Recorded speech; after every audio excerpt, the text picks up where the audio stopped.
All right. Today we are talking about whether or not it's a bad time to start a business. Yes. And I have an opinion on Let's do this. So we're going to talk about it. And my opinion is a little bit different than all the talking heads. If you watch CNBC or any of these, are like, oh, it's a terrible time to start a business because of the recession, because of the war, because of all the stuff that's going on. And so this all comes from actually a listener sent in a question about this. She said, I gave my son your book when he graduated last year with a degree in finance. And she said, the business climate now appears to be bleak for entrepreneurs. Is it? My son's always been a leader, single-minded and persuasive. And his doctor asked if he thought about getting a law degree because he was good at persuading All with facts. sounds very familiar. Think so? Anyway, she goes on to just kind of say that he's being woefully underpaid, so he really wants to go out on his own, but not sure about setting up a business in these turbulent, unsteady, and unknown times. And so she's just kind of asking, like, is this a good time to start a business? And the short answer is, like, Definitely sounds like he's an entrepreneur. I think so. Yeah. Yeah.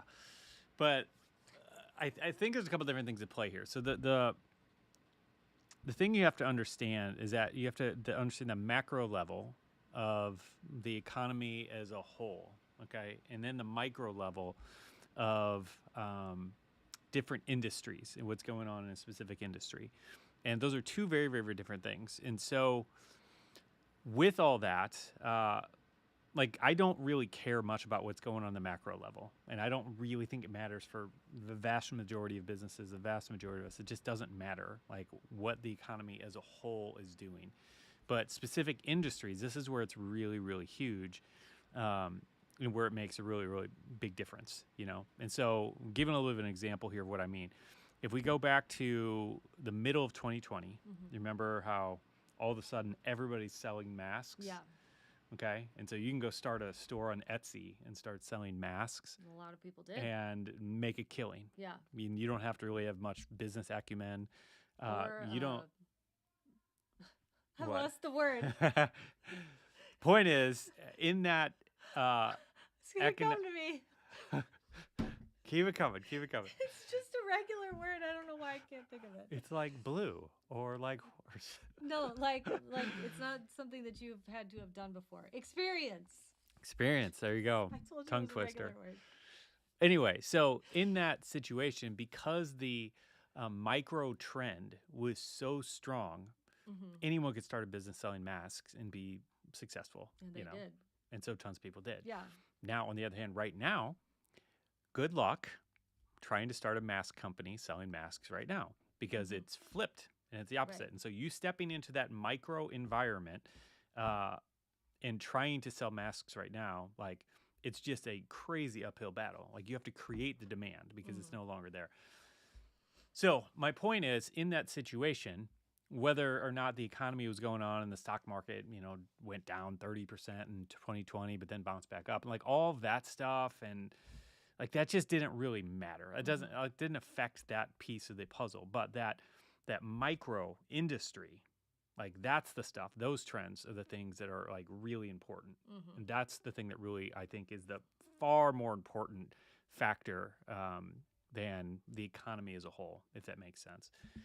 And I think what's interesting about that, like, I mean, so we started our business in 2007/8, so literally in the recession. Yeah. And what's cool about that, well, I mean, we'll get to some other points because there's a lot of arguments to be made that there's benefits to starting a business in a recession. We'll talk about that in a minute. But I just found this out the other day. A1 steak sauce, if you remember. Like this, I posted this on Instagram as a meme. Like, this is funny, but they started that in the middle of the Civil War. So that is actually true. That wasn't on the just bottle. like a funny. I mean, I didn't confirm it, but anybody who wants to look it up, go look it up. But I think on the meme, it showed that it was started in like 1863 or something like that. So it's literally in the middle of the war. They started that, and this was not just like a war, like whatever, the Gulf War or something. Right, I mean, it's like this is on our soil. Lives aren't affected. Yeah. Everybody is involved in this war. It's like you're either fighting or you turned your house into a hospital, or yeah, like. Anyway, so it's just wow. the point is that there are always opportunities. And Mhm. so, what I presume happened is whatever, somebody's like feeding the soldiers or something. It's like, oh, I come up with sauce and it's like, this is great, you know? So I don't know, Throw a but little bit of this and a little bit of that a in little bit of there. that. Yeah. But the point is that there's oftentimes opportunities that arise in these situations. Mhm. Another fun fact is that of the Fortune 500 companies, you know, so these are basically the 500 biggest companies in America, over half of them were founded during a recession or a bear market. Mm. So, anyway, just some compelling reasons to not be afraid to start a business in a recession. And so I got a list of a few more that I'll share with you as well. So another benefit is that there's often less competition because you know, you have a lot, because a lot of people are afraid. They're afraid in that season to Right. start a business, so they just don't. Yeah. And so that's beneficial. Your costs tend to be lower, you know, because again, like what does happen a lot of times is things will be cheaper during those things because there's not as much demand. And so that combination can be beneficial. If you do need to take a loan, oftentimes you can get better financing and better rates on things during that. In terms of hiring people, it's generally a better time because people have gotten laid off from bigger companies. And so it's a better time to hire people. Might be able to even, yeah. So that's another factor. Right. Yeah. And then, like, one of the other things is just what's so cool about it is you can build in that phase and force yourself to build lean because you don't have the wind at your back yet. But then when the tide turns and the wind's at your back, and now it's suddenly you can go so much further because you built your foundation with a lot of efficiency Oh, in it. yeah. You know what I mean? Yeah. So, It's true. so anyway, so those are some of my arguments for starting a business right now and some of the benefits of that. What about you? What business would you start right now if you had to start one? What business would I start? I don't know. I don't know that I have the get up and go to do it. You want to be a personal shopper, though. I would shop. I would shop for a living.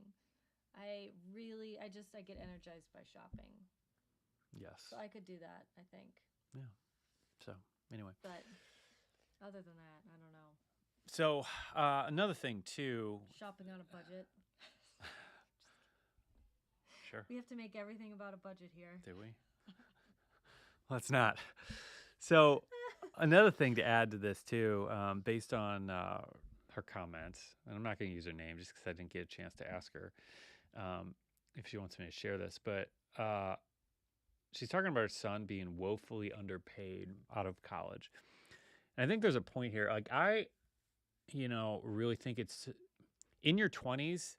I don't think it should be about focusing on earning as much as you can. It's so much more valuable to focus on learning in that phase, and or starting a business, taking some of these risks that there's less downside, in that season where you can be really nimble, where you can adapt and adjust. Is it me or does everyone feel like they're underpaid right now? Oh, I don't know. I wonder if it's just the cost of living has gone up so much that it just feels like most people feel like they're underpaid. Yeah. I mean, I'm sure to a degree, but there are people who are vastly overpaid and underpaid. And yeah. So, but I think there's something there about, sorry if you can barely hear me. I just got a note. You're getting in there. I'm getting in here. Yeah. No, I'm too loud. Yeah. So, sorry, I'm getting back to my train of thought. It's coming. Podcast. I can't think of the word experience. And you can't stay on topic. Yeah. Okay. But anyway, if I had to do it all over again in my 20s, I wouldn't be focusing on how much I'm earning. I would be focusing on learning skills that are going to pay dividends for life. Yeah. I would be focusing on figuring out what I'm really excited to do, what companies I can go work for, or what people I can go work for, or apprentice with, or whatever, learn from, that are going to help me really catapult into my 30s, and just really advance my career and move me, or advance my business skills, or whatever the thing is. But I'd be focusing on that so much more, because it's the same thing with investing. Like, for new investors, like oftentimes they're trying to figure out the exact perfect investment and just squeeze out the last 0.5% that they can be earning for every investment. And at the beginning, that doesn't matter. Like it's just more important that you're setting $100 or $200 aside to invest each month. That it moves the needle so much more than whether or not you're getting a 10% or 11% return on your money. Now, when you have $3 million in the bank, that 10% or 11% makes a huge difference. But the point is, at the beginning, the thing that matters as an investor is getting as much money into it as you can. Okay. And so for your career, it's the same thing. Like, how can we just accumulate all these skills that are going to set you up to amplify and just really be able to shoot to the moon in your 30s. Yeah. Well, and we were talking to a couple last night too, and they have a child who is in college. And one of the things they were saying was that they were giving her kind of options on what they would pay for and, how to just handle it. And then they were trying to counsel her and talk her through how she should be spending her money. But she made a choice that I think they were like, we wouldn't have made that choice. And, the two of them were like, just trying to watch her walk through this. But you were telling them, you were like, man, that learning those lessons early, like that is the best thing that she could do because she's still kind of under their covering, right? Like they're still helping her out to a degree, but she's also on her own and figuring things out by trial and error and actually learning from them. Because once you make that mistake one time, you're like, oh, I see what I did. And then you can fix it for later. And so honestly, like I know probably as a parent, and this is why this person is writing in, is that as a parent, it's really hard to watch your kid stumble through that. Oh, yeah. But I mean, when I think back to being that age, I was like, I can do this. I'm smart enough. Leave me alone, mom and dad. You don't know anything. Yeah, I know. Which is just funny because part of growing up, you right? want to learn it for yourself, Yeah. Yeah, I get that. So, okay, anyway. Cool. All right, you have no comments on that. No All comment, right. Like Charlie Munger. No comment. Nope. Does anyone else know who Charlie Munger? The only reason I know who he is because we went to that meeting. Yeah. Does anyone else know who that is? Who is he?